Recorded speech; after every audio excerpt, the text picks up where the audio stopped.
So hello everyone good afternoon सबैलाई welcome छ हजुरहरूलाई मेरो न्यू ब्लगमा साथीहरू। जस्तो कि तपाईँहरूले देख्नुहुँदैछ है, गरम यति बिना छ होइन, पुरा गरम भइरहेछ। अनि मलाई चाहिँ के गर्नु मन लाग्यो भन्दा चाहिँ आइस फेसमा चाहिँ यति बिना आइस लाउनु मन लाग्यो नि मलाई, किनभने गरम लागेर पुरा मुख धुँदाखेरि पनि भएको छैन। अनि आइस लाउँछु होइन, अब आइस फेसमा लगायो भने पनि एकदमै राम्रो हुन्छ होइन। अनि त्यही भएर चाहिँ मैले आइस लगाइरहेको छु साथीहरू। कस्तो राम्रो लागिरहेको छ मलाई अहिले आइस लाउँदाखेरि चाहिँ, चिसो कस्तो उयो भइरहेको, कस्तो डरलाग्दो चिसो भइरहेको छ, मलाई राम्रो लागिरहेको छ होइन।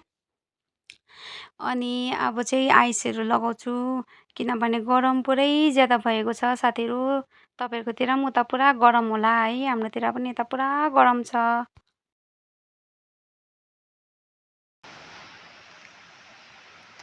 सो साथीहरू फाइनली मैले चाहिँ आइस लगाइसकेको छु होइन। अन्त मेरो स्किन चाहिँ कस्तो टाइट भएको छ है, हेरिदिनु होला।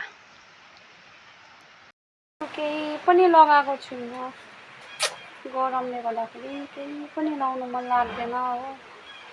अनि गरम कस्तो छ बाबा। साथीहरू जस्तो कि तपाईँहरूले यहाँ देख्नुहुँदैछ होला है, देउले च्याउ। यो चाहिँ फर्स्ट टाइम, मैले कहिले पनि खाएको थिइनँ होइन देउले च्याउ चाहिँ। अनि फर्स्ट टाइम हो होइन। मम्मीहरू चाहिँ जानुभएको थियो जङ्गल, अनि मम्मी फुपूहरू जानुभएको थियो, अनि देउले च्याउ लिएर आउनु भएको छ होइन। कति बिना देउले च्याउ छ हेरिदिनु होला होइन, कति धेरै छ हो। अब सबैजनालाई डिभाइड गर्छौँ अनि मजाले खान्छौँ है साथीहरू। कसलाई मनपर्छ कमेन्ट गर्नुहोला। हेर्नुहोस् न, हेर्नुहोस् न, यस्तो मजाले खान्छ कि। हेर्नु न, पुच्छर हल्लाएको हेर्नु न, अम्बो। ला ला ला, छिटो छिटो छिटो, नअत्तालिकन खा, नअत्तालिकन खा। ल अह, यो चाहिँ हाम्रो घरको आमामाम सर्किस।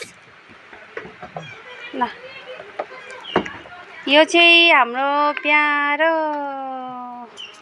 नानी बाबु हो।